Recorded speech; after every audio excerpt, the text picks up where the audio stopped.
Je m'appelle Donia Gourabi, j'ai 19 ans. Je suis née à Paris 12e et j'ai grandi à Paris 13e.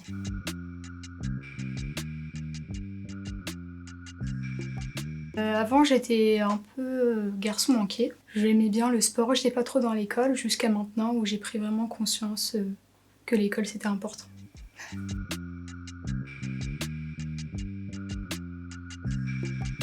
Alors j'ai fait une seconde générale, ensuite en première et en terminale j'ai fait une filière technologique en ST2S, santé et sociale. Et là actuellement je suis dans une école d'imagerie médicale.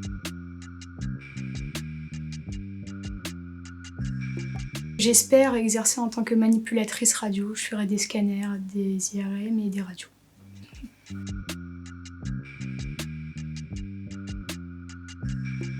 Alors c'est ma mère qui m'a inscrit à la bienvenue, j'ai commencé en CM2 parce que j'avais du mal avec tout ce qui était les maths et le français. Et puis voilà, j'ai continué de 2014 jusqu'à 2020.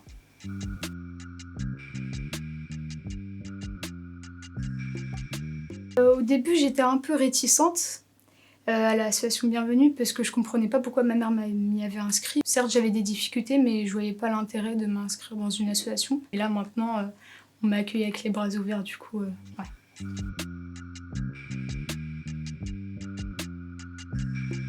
Alors elle m'a beaucoup apporté de connaissances, notamment en maths. Avant j'étais vraiment super nulle en maths, mais maintenant je suis une pro.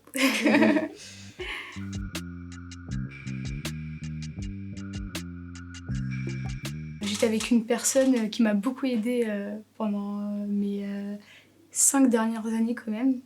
C'était Pascal. Voilà, elle m'a beaucoup aidée, elle m'a suivie de ma 3e jusqu'à ma terminale.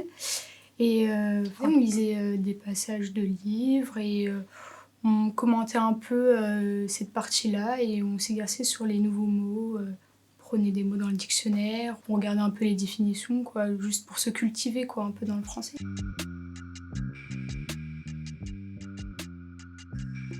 Pour l'instant, j'ai pas de loisirs parce que je suis à la fac, du coup, avec les partiels et tout, c'est un peu compliqué d'avoir des loisirs. Mais travailler avec les enfants, du coup, parce que pendant les vacances, je fais animatrice comme job étudiant.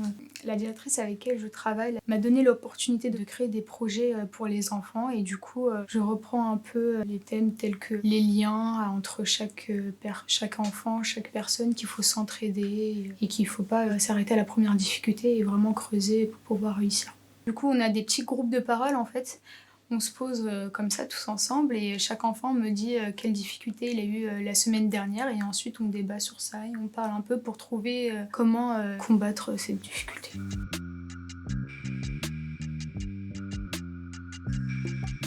Il y a certains jeunes qui pensent que l'école, c'est pas tellement intéressant parce qu'il y a des choses qui n'ont rien à voir à ce qu'on aime, mais au fur et à mesure, on peut en fait trouver quelque chose qui est intéressant dans l'école et du coup, il faut continuer à chercher ce qui peut nous plaire.